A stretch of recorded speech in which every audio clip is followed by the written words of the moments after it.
As Italian chef, one of the most important things is to use the best quality ingredient that we can access. One of these ingredients is the Prosciutto di Parma. During my travel in Italy, I had the opportunity to try several different kinds of prosciutto from different areas. I love the Prosciutto di Parma because the flavor is more sweet and is 100% natural. Each part is good for a different recipe, and I use all the part of the prosciutto. I use the trims because they usually go to waste, and I use the end because there's a lot of meat that is very rich. A great sign for a great quality prosciutto is the quality of the fat. When you slice, the fat will carry most of the flavor. This dish shows you how to utilize all the off-cuts of the Prosciutto di Parma. We made the filling out of braising the end of the prosciutto and the trims. Then we add sauté porcini mushroom, a touch of mascarpone and parmigiano reggiano. To make the consommé, I smoke the cherry tomato. Then I add them to the trim of the prosciutto and the shallots. I deglaze with marsala wine and I use ice to drop the temperature and extract more flavor from the stock. Then I strain it and I add the whipped egg white to start the clarifying process of the consommé. Then I strain it and it's ready to be used. I layer the slice of prosciutto, then I roll it, freeze, so the roll can hold the slice it and dehydrate in a oven at 200 Fahrenheit for about 2 hours.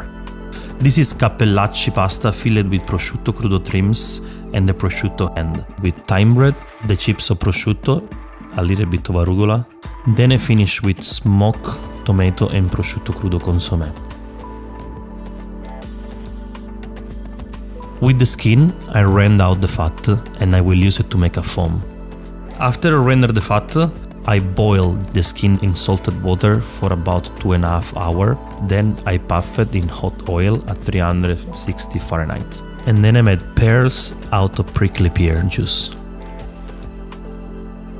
This is my take on the bruschetta, but just using prosciutto instead of bread. We dehydrate a slice of prosciutto in a oven at 200 Fahrenheit for about 2 hours. I plate the dry prosciutto crudo with the fat foam, melons, the crispy ciccioli, seagrass, flour, and the prickly pear pears. This is my take on the bruschetta. By using the skin that usually goes to waste.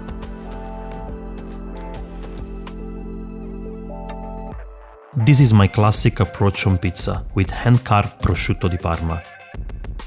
I add robiola cheese, light roasted maitake mushroom, finish with arugula, and then I layer on top the prosciutto di Parma sliced by hand. Hand carving is the most classic approach. You get thicker slice and a more complex experience. I made a glass of sugar by melting the sugar and blowing with hot air. I bake all the trims of the prosciutto di Parma and then infuse the milk overnight. To make the gelato, I use liquid nitrogen. I plate with pistachio, chocolate crumble, meringue, caramelized figs. Then I twist the unripe mandarin to extract the essential oil, microgreen, prosciutto di Parma dehydrate at 200 Fahrenheit for 2 hours, aged aceto balsamico, and then I cover with the glass. This is my take on gelato by infusing it with prosciutto di Parma. During my career, I've been trying several kinds of prosciutto, and this one is one of my favorites. Having the prosciutto di Parma in the menu is a must.